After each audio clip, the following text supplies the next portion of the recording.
Hello ladies and gentlemen, my name is RemovableSanity and today I am reviewing Dolmen on the Series X. This has been developed by Massive Works Studio and published by Prime Matter. So what is Dolmen? Dolmen is best described as a Dark Souls-like game set on an alien world in the middle of space. The premise is you enter a hostile alien world known as Revion Prime. After a mining incident occurs, it is your job to bring back samples of a crystal with a particularly unique property, the soul called Dolmen. These crystals are capable of allowing interaction between realities, revolutionizing space exploration and changing the known world forever.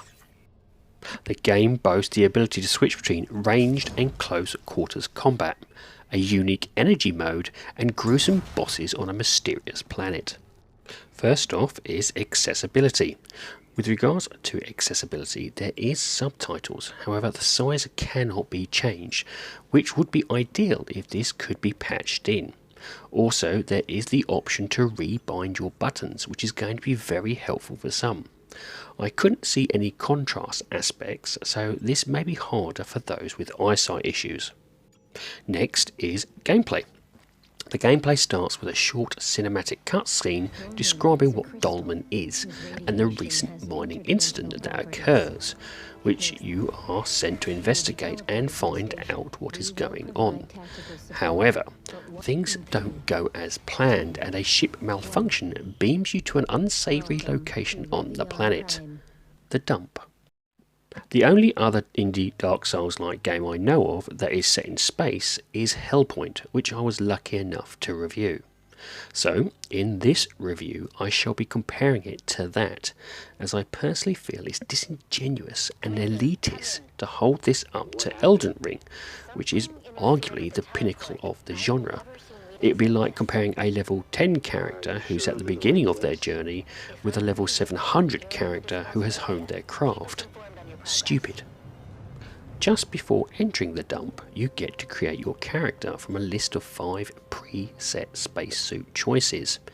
These pre-made selection types come with some pre-built stats, which centre around particular playstyles like ranged, close combat and tank etc., allowing you to get straight into the action. However, there is also a blank slate model for the hardcore among you. You can also change the character's spacesuit colour palette and sex, but that's it. Once the character's template is agreed, you are dropped into the dump location for your adventure to begin. For all intents and purposes, the dump zone is effectively this game's version of a tutorial mode. Here you will learn the basics of the game, including the similarities and the differences that Dolmen offers. Like most Souls-like games, there are heavy and light attacks, a parry/dodge system, and the restriction of not being able to jump, all using the stamina bar. Control-wise, light attacks are bound to your right bumper, while strong attacks are on the right trigger. Left trigger activates your aim for the use of your gun, and left bumper is primarily used for blocking incoming attacks. Left and right on the D-pad switches melee weapons, whilst up switches your guns and down uses a energy core. Where Dolmen tries to deviate from the usual is the removal of a backstab move, inclusion of range attacks by using guns, and an energy mode that provides elemental buff/attacks. Range attacks and energy mode also feeds into a energy bar, Dolmen's version of a mana bar, which is used in coordination with your energy cores, the game's version of health flasks, but for your energy. Launching a light attack with the gun will use some of the energy from the energy bar, which will slowly recover, similar to that of a stamina bar. However, using a heavy attack permanently spends some energy in order to deal more damage. When you use guns attacks, you go into a over-the-shoulder third-person view, reminiscent to Mass Effect, to target distant enemies. The shooting part of the combat is really well done, as you can either lock onto them or manually fire at them at a distance to lure them closer for a more personal attack. From here, unfortunately, this is where things go downhill. Your melee attacks are generally slow, floaty, with animations that are just clunky. This impacts most weapons as they feel as if they have no weight to them regardless of their size. My guess is that they are missing some hitboxes on the weapons and enemies, as you can be an inch away from one and still miss. However, this can be patched out to help give you the feedback needed to make this a non-issue. Also, be aware that once you do press the attack button, you are committed to it without any way to cancel your actions. Combine this with enemies having almost no stagger when hit, whilst your character being the complete opposite, and it can soon feel as the game is just out to get you. To make matters worse, most enemies can deal elemental damage that will slow you down or reduce your defences momentarily, adding even more insult to injury. Now, in fairness, you can also do elemental damage by activating your energy mode. This activates one of three cores: fire, ice and poison, one which you have placed in your inventory slot. These cores are interchangeable at any time from your inventory screen. This mode not only looks good, but buffs your character with its respective elemental buff, but also, depending on the selected weapon, provides a different elemental attack. For instance, one weapon I had would allow me to send out a shockwave of ice, doing ice damage to an enemy in any close vicinity. However, with every light or heavy attack, you use energy till it's completely empty and the mode shuts off, and then you have to wait for it to recharge. Like most Dark Souls enemies, once felled they drop experience and crafting parts, which allows you to create armour and weapons. This opens the game up more as soon as you realise there is a nice selection of items to craft to augment your character. Another nice feature it brings is an infusing system when crafting, much like Monster Hunter's gems. These allow you to tweak particular stats that buff your character further. But by far the biggest impact on your character is what you craft, as this is just as important on how you craft, depending on the type of weapon armour you choose to craft. You see, each item has a point system that feeds into an overarching technologies tree solely designed around three factions. Each point vastly raises particular stats depending on the faction it is linked to. These can range from 50% more energy or 15% more damage resistance to full on health regen when you almost die. Once you realise this, you soon seek out items that you wish to put particular points in to give you the very best chance at beating enemies and their respective bosses. Bosses and basic enemies all hit like a truck and have been given extra large health bars, so you'll soon be facing the biggest aspect of Dark Souls-like games: death. Here though, instead of you died, it will be your timeline erased to follow the multiverse-like story being told. Like Dark Souls games, you are expected to get back to the location you died without dying in order to pick up the experience you had gained. Luckily though, there normally is a close checkpoint to a main boss, which helps instead of wading through enemies before a big battle. I will say though that after a boss fight, the increase in difficulty is profound, and unlike other games with a slow gradual upping of difficulty, you can tell from the moment you leave a boss room there is almost an instantaneous significant increase. Unlike most Dark Souls, healing is actually instantaneous with a singular button press, allowing you not to worry about an enemy stopping you by being attacked.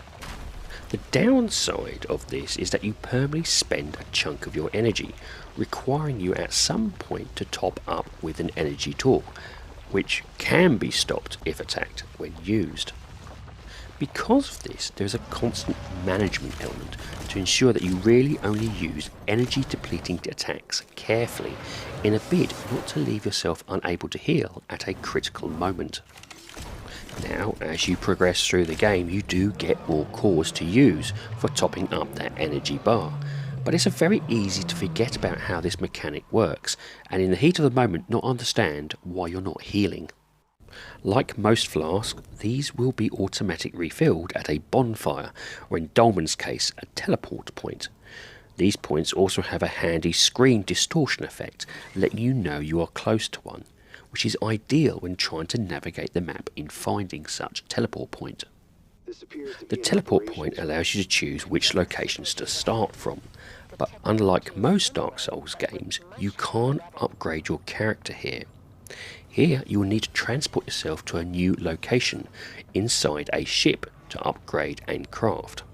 This new environment is nice, but it does break the immersion a little. One good element though is from here you can choose what bosses you would like to respawn and grind for those specific boss weapons. One thing I will say is the multiplayer is bare bones, with it generally only being offered when attempting a boss fight. However, in all my attempts I never actually managed to connect to one. This doesn't help that in order to do so you need a specific number of crystals in order to activate the multiplayer, which can only be gotten by some enemy drops. So should you fail, it's time to farm in a bid to connect with your friend. Overall, the game does what it sets out what it's trying to do: provide a new Dark Souls experience with an odd new personal twist in play. Is it the best in this genre? No. Is it comparable to the excellent Hellpoint? Not really. But it is a great first attempt by a small indie developer, which I hope will continue on their journey in this genre. So what about the graphics? Whilst this is no means a next-gen visual feast, what is on show is very nice and dramatic. Lighting and overall atmosphere is good, if not a little repetitive, depending on the areas you are in. Overall though, the environments are pretty good, even though it's only really down to 3 big zones with some corridors between. The game really pushes the more claustrophobic corridors with smaller isolated rooms off the beaten path than bigger open vistas. There are bigger areas, but these are generally there to introduce you to the new area, with it shrinking pretty quickly the more progress you make. Bosses and general enemy design are a nice blend of humanoid and bug orientation, and whilst they vary, it does feel a little light on unique types. The crafting mechanic system, inventory system and character stat screen all feel like an asset flip with their bland basic design. Whilst it does the job of providing you the information, you can't help feel that it needs a bit more work to vitalise it. In terms of frame rate, I found generally the game to be pretty smooth regardless of the number of enemies on screen, with the odd bug related to pop up during the bigger zones or closer inspection of the terrain. And now for sound. Dark Souls game storylines are always the weakest part, and here is no exception. It is told through voice work between the protagonist and his higher up over comms, which help showcase off that futuristic stance. I managed to synchronize the signal with Zone Starship. This driller is a VIP. He helped us bypass the interference. I will teleport him to the ship. Now you can use beacons to teleport to the ship. Great. Both voice actors do a great job of selling the story, and one of the more enjoyable elements of this game. And whilst the story is nothing home to write about, it is at least unique. Combat sounds are also well done, and firing your ranged weapons do show off their futuristic elements as they fly towards your enemies, which strangely give off a more weighty impact than the melee weapons. Enemy sounds have been used very well here as well, with telltale signs being used to signal their location. I would often find myself hearing a particular enemy noise and try to work out which room or area it was coming from. The game's music is also equally tense and exhilarating due to spooky ethereal tones when exploring, ramping up to a more hectic adrenaline pumping soundtrack when in battles. it does a perfect job selling you this world, and like most games, works best with a quality gaming headset. And this leads me on to the rating of the game. Now I rate games in order of avoid, on sale, great purchase and must own. My rating for Dolmen is on sale. This is a fun game to play regardless of its quirks, and has the very hallmarks of a good Dark Souls franchise if players give it a chance. But by far the biggest issue with Dolmen is the price, with it placing itself on par with titles like Dark Souls Remastered. Even Hellpoint, a much more developed and content heavy game, comes in at £30. Because of this, it will be missed by the very audience it's targeting, and will be ideal for a minimum £10 price drop. The game is currently priced on Xbox at £34.99, or approximately $40, and depending on your skill and patience, would give you about 25 plus hours worth of gameplay. Now, whilst there are the odd secret paths stroke hidden bosses, there is also the option to respawn bosses, but apart from that, there isn't much terms in longevity. Yes, it has some basic issues, and the combat feels a bit too floaty for my liking, but by far the biggest issue with Dolmen is its price.